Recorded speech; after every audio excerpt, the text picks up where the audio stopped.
Watching your children grow up is such a beautiful thing. And I'm sorry that I ever took it for granted.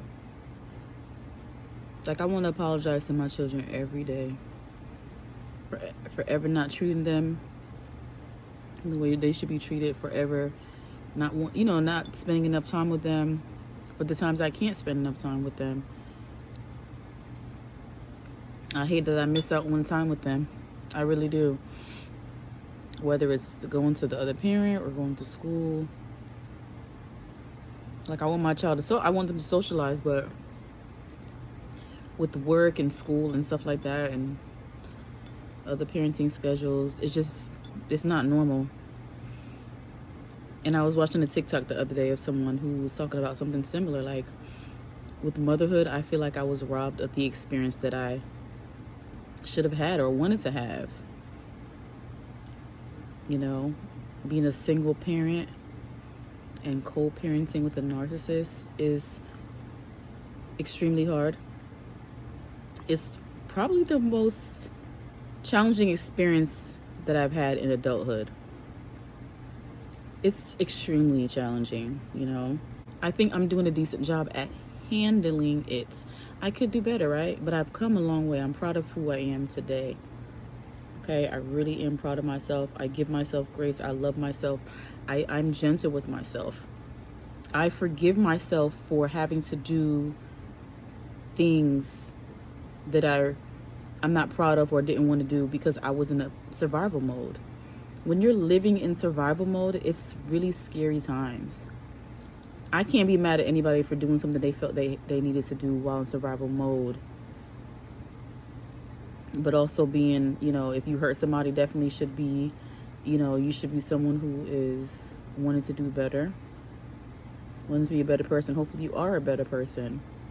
Because sometimes we hurt people in the process of being in survival mode, unintentionally and sometimes intentionally. But I give grace to those who unintentionally did it. You're just very frustrated or whatever's going on, and you don't mean bad. There's some people who mean well, and I have a heart for people who mean well, and there's some people who don't mean you well at all. Like, they are just being savage with it. They don't care. They hurting you. They're not sorry for hurting you. They're not going to reflect. They're not going to grow.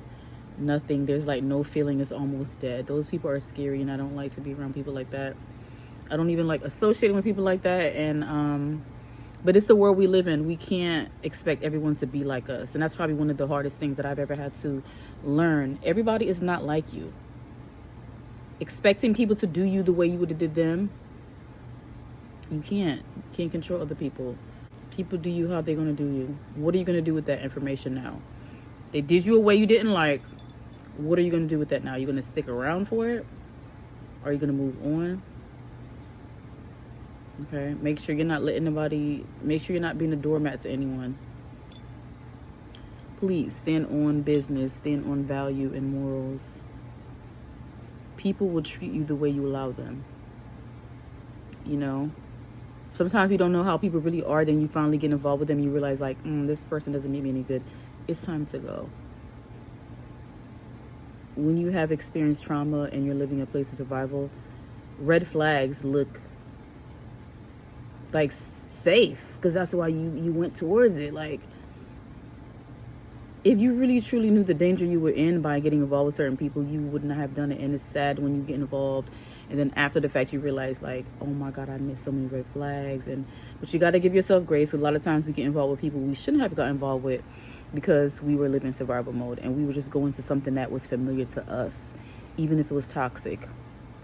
If you were raised in a toxic environment, toxic household, and you ended up with a toxic, abusive partner, that's why. It was a part of your environment, and it was normalized. So even if it was dysfunctional, it was familiar to you. And so we tend to run to things that's familiar and comfort, and that feels comfortable to us, not realizing that it's doing more damage than it is doing good. It pains me. Some of the things I think about, some of the times I think about, like, yo, I really did that.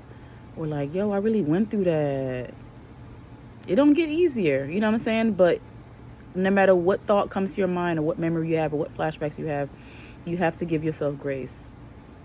You have to. You cannot beat yourself up. The world is already rough and tough, at times. And it could be many times for some people. There are good moments in life, but life can be very rough and bumpy sometimes. And you have to give yourself grace. You can't be like, oh, I'm so ugly, I'm so fat, I'm so stupid, or why did I do that? I'm not smart enough. And comparing yourself to all these different people when they're not you. They did not live your life, yo. Give yourself grace.